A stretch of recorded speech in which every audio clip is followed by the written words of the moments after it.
Hey folks, Stronghold Crafter Kev here with another video. Welcome to my channel. And this is a continuation of my tutorial of how to make a courtyard out of foam.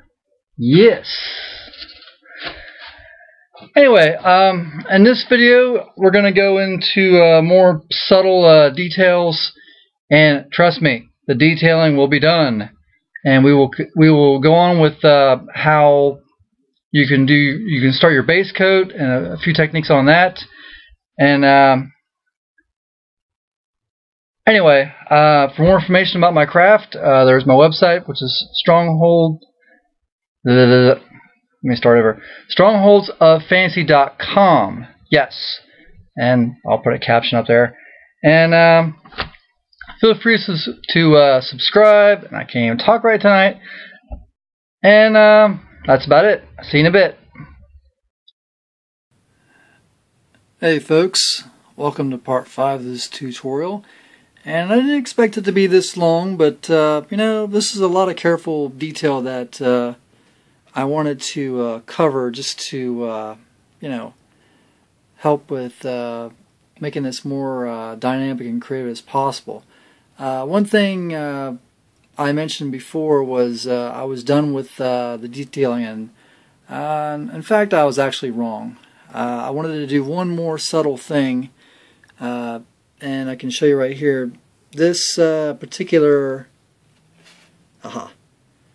this here is not used with the hot wire tool. This is actually used with a ballpoint pen, or any kind of pen for that matter. As long as it makes the impression, it will do the job.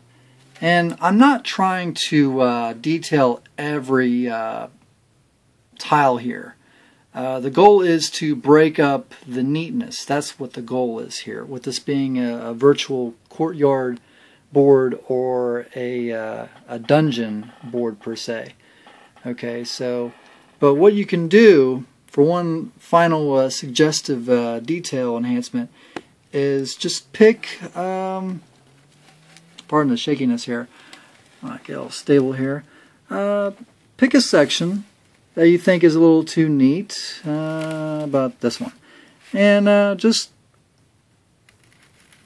make an impression. Now you don't have to go too deep, or it's all about how hard you press, and you can sometimes, you know, draw it in a little bit more just to make sure you got the impression all the way. And I'm doing more like a, for lack of a better way of describing it, this is more like a hairline crack. Okay, it's not a full-blown crack which goes all the way through the whole tile piece. These are just subtle cracks that happen that may have, you know, received damage, but not enough to be as like dramatic as this or this. And what I've also noticed is with where you've done punches or divots, you can add something there to make it look like something else was, you know, the impact was still enough to cause another crack, but it'll all blend together once it's painted and make more sense. But it's just something to, you know, last minute pretty much. And I actually got this idea from Epic Fantasy, who has a ton of projects on his site, and so I highly recommend you check that site out when you get a chance, on YouTube. And like I said, this is pretty much it. As you can see, there's so much detail now that I could go on and on about it, but I'm not going to. I'll spare you that sediment. But you can also punch it with the pen also. Now, they won't be nearly as deep, but the subtlety is what we're looking here for, because the black paint's going to fill in all this stuff. And then when you go to dry brush it, it will dramatically show up then. And you're like, whoa, that's pretty neat. And anyway, so I will begin the painting part, and we'll go from there. So hold on. Okay, now we're getting back to what I was talking about with the painting part. And as you can see, I've got a bowl of paint on the table there. Now, as far as the painting part, it doesn't matter if you use a bristle brush or a sponge brush. That's more of a preference. I go back and forth between the sponge and the bristle. Mainly tight areas, I usually use a smaller bristle brush, but for a wide area, I'll use a sponge brush because it just easily glides over it better. It takes the paint, and this is the actual sponge brush I was talking about. There we go. What was I thinking? Bring it closer to the camera when the light's out there. But yeah, you can get these very cheap at a dollar store or some other craft store. They usually sell them in bundle packages. And I'll show you what I'm talking about here. Now, this particular paint was a little too solid for what I wanted to use to get into the cracks. So what I did was I mixed it with some water lightly to get it more fluid-like. Even though it says on the actual label here, if I can point that out,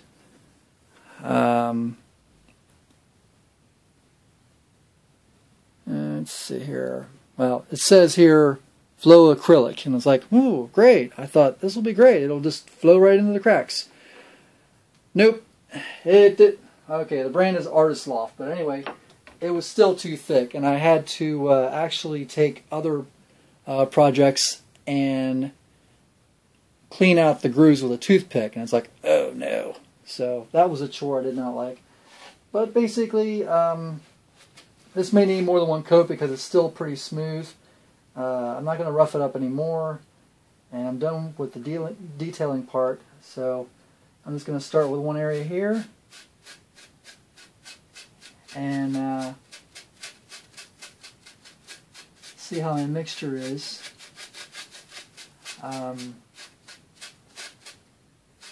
It's actually doing pretty good. Add some more here.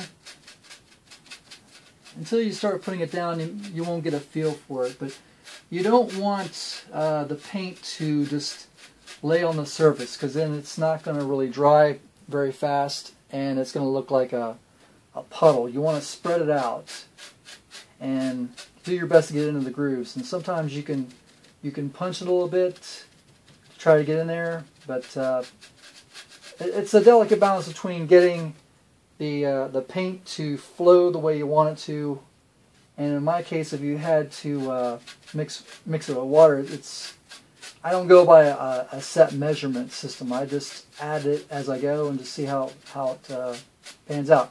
So I will continue this and show you how it turns out. Alright, I'm not done with this painting part yet, but I at least wanted to show you, how it's going to look on its first coat. I'm not going to move the camera in closer to show you, but you can see there's some subtleties there with the lines.